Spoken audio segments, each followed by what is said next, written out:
हाय दोस्तों, आज के इस वीडियो में हम प्रतिचित्रण अथवा फलन मैपिंग और फंक्शन के बारे में जानेंगे कि फलन क्या होता है, फलन की परिभाषा क्या होती है और इससे किस प्रकार के प्रश्न पूछे जाते हैं। फलन फलन की परिभाषा क्या होती है? तो समुच्चय x का समुच्चय y में फलन वह संबंध है जिसके द्वारा समुच्चय x का प्रत्येक अवयव समुच्चय y के एक अद्वितीय अवयव से संबंधित होता है, जिसे फलन कहते हैं। तो फलन उसे कहते हैं जो मान लीजिए कि हमारा एक समुच्चय x और एक समुच्चय y है और उसमें एक हमारा संबंध है और वह संबंध हमारा एक अद्वितीय होना चाहिए, मतलब केवल एक संबंध होना चाहिए। तो उसे हम कहते हैं कि यह हमारा एक फलन है। यहाँ पर एक नोट भी दिया गया है कि संबंध यक्स क्रॉस वाई के क्रमित युग्मों के प्रथम अवयव समान नहीं होना चाहिए। यदि दो क्रमित युग्मों में प्रथम अवयव समान होगा तो वह फलन नहीं होगा। यहाँ पर एक नोट दिया गया है कि यदि यक्स क्रॉस वाई, यदि एक समुच्चय यक्स और वाई दो समुच्चय दिए गए हैं और उनका क्रॉस से जो हमें क्रमित युग्म प्राप्त होता है, तो दो क्रमित युग्मों का प्रथम अवयव, मतलब प्रथम अवयव उसका समान नहीं होना चाहिए। यदि समान होगा तो वह फलन नहीं होगा, भिन्न भिन्न होना चाहिए फलन के लिए। तो चलिए एक उदाहरण को देखते हैं कि फलन का उदाहरण हमारा यहाँ पर एक उदाहरण दिया गया है। उदाहरण यहाँ पर यक्स कमा ए, यक्स कमा बी, वाई कमा जेड और पी कमा क्यू, ये हमारा पी कमा क्यू, ये एक उदाहरण दिया गया है और इसे हमें बताना है कि क्या यह एक फलन है या नहीं है। तो यहाँ पर हम देख रहे हैं, तो यह हमारा एक फलन नहीं है। यहाँ पर लिख देंगे कि फलन नहीं है। क्यों नहीं फलन है? तो इस नोट के अनुसार यदि दो क्रमित युग्मों में प्रथम अवयव समान होगा तो वह फलन नहीं होगा। यहाँ पर दो क्रमित युग्म कैसे कहते हैं? तो यक्स कमा वाई, इसे हम क्रमित युग्म कहते हैं। यह भी हमारा एक क्रमित युग्म है, ये भी क्रमित युग्म है और ये भी क्रमित युग्म है। तो दो क्रमित युग्म, यहाँ पर देखिए एक क्रमित युग्म इसको और इसको लेकर चल रहा है। तो दो क्रमित युग्मों में प्रथम अवयव समान होगा तो वह फलन नहीं होगा। तो यहाँ पर क्रमित युग्म, पहला क्रमित युग्म का पहला अक्षर यक्स है और दूसरा भी क्रमित युग्म का दूसरा अक्षर यक्स है, अर्थात ये दोनों एक समान हो गए, तो यह फलन नहीं होगा। क्या होगा? यह फलन नहीं होगा।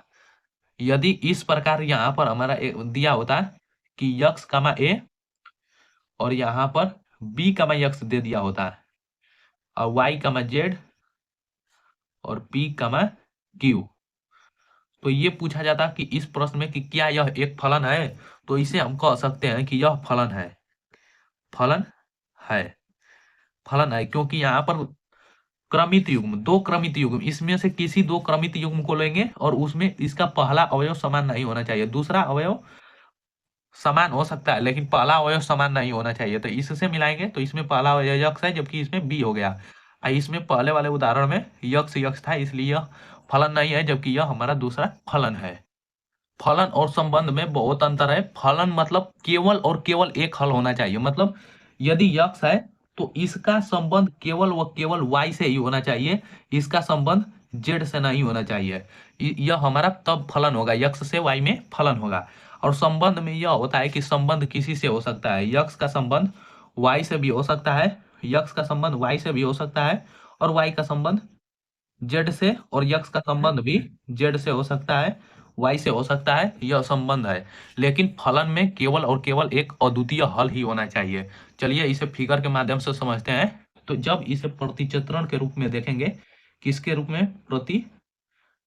प्रतिचित्रण, जब इसे प्रतिचित्रण के रूप में देखेंगे तो देखिए यहाँ पर, तो यहाँ पर प्रतिचित्रण में देखेंगे तो एक इसी उदाहरण को देखेंगे तो यहाँ पर हमारा एक यक्स समुच्चय है दिया गया है और एक वाई दिया गया है, और यक्स में हमारा अवयव क्या है? तो इसमें क्रमित युग्म के प्रथम अवयव को लेना है यक्स में, तो ये हमारा इस प्रकार हो जाएगा।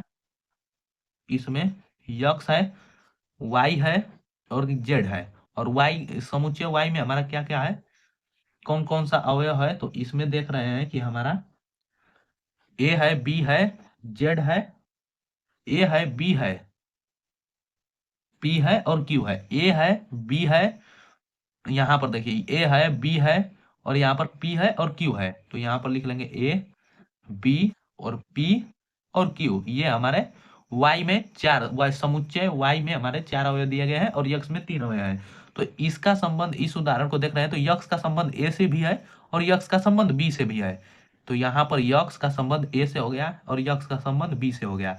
y का संबंध, यहाँ पर y का संबंध z से, तो y का संबंध z से मतलब यहाँ पर z होना चाहिए, p के स्थान पर z और यहाँ पर p, क्योंकि प्रथम अवयव, क्रमित युग्म का प्रथम अवयव y है और ये p है। तो यहाँ पर x का अवयव ये होगा और y का अवयव z होगा। तो यहाँ पर y का जो संबंध है z से है और p का संबंध q से है। इस प्रकार इसे कह सकते हैं।